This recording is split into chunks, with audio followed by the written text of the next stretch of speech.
Hello again. So today I'm going to be making a bottle opener using this little kit here, using some wood that I got from my cousins from my aunt's farm in Michigan. So this should be a fun little project. Let's get started.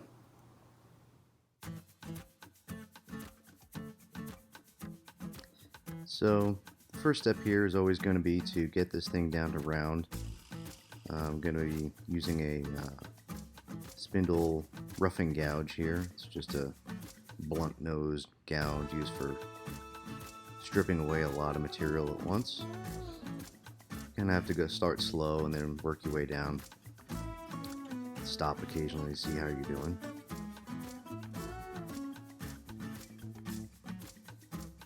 And then eventually I'll need to take the ends of these and make it kind of square. So you see here, I've already taken it to the bandsaw and squared off the ends there. And now I'm drilling the hole that the mandrel will go in, and eventually the hardware for the bottle opener will go into that same hole. So there's that's a threading tool.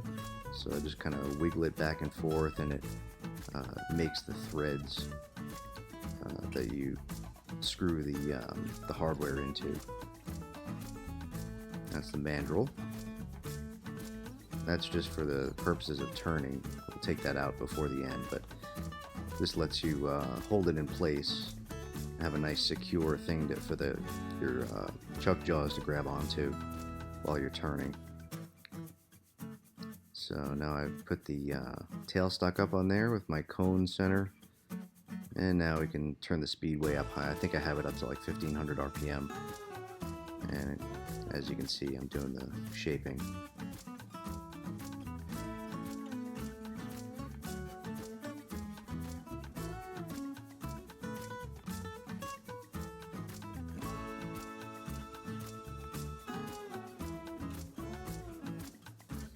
As I get further down here, I start to notice some of the cracks that I was a little worried about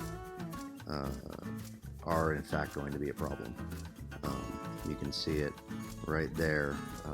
There's a big sort of flap that if I had continued for more than a few more seconds, it probably would have snapped off and flew at me. So I'm just gonna put some thick crazy glue, basically. That's what that is. It's a pen finish that I normally use on pens, but it's actually basically just crazy glue.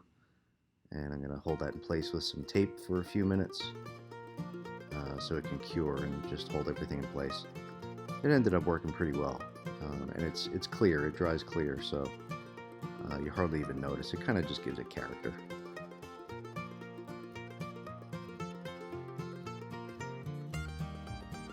So now back to turning. Went pretty smoothly from here. All the glue seemed to hold really well. And I'm basically just going to finish off the shape.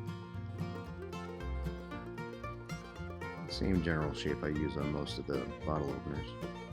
On this one I didn't want to risk making any kind of design details, any little ribbons or beads. Nothing fancy, because I didn't want to disturb any of these cracks, have it come flying apart. So now I'm just gonna sand it down. Again, because of the fragile nature of this wood, I didn't want to mess with it too much, so I probably left a little bit more to sanding than I normally do, so I had to do quite a bit of sanding, but I was just trying to be careful.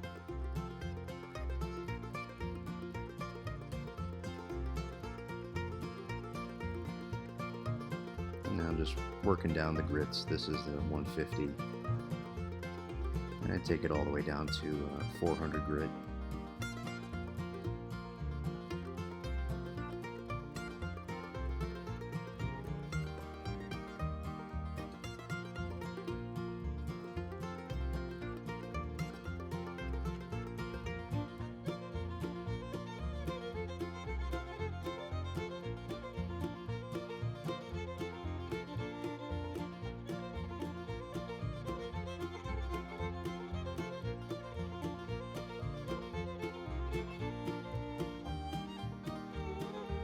one little spot in the middle there that kept bothering me.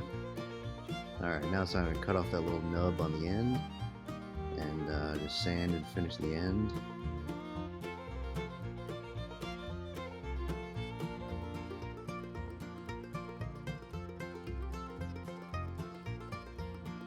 That little bit was stubborn, that little nub.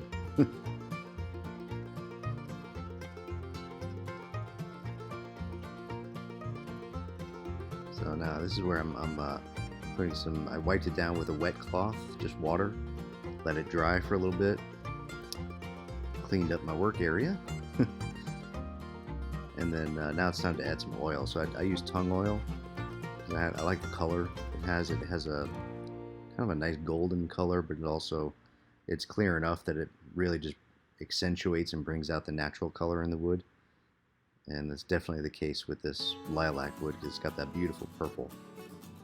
So as you can see, it always looks really nice once you put the oil on.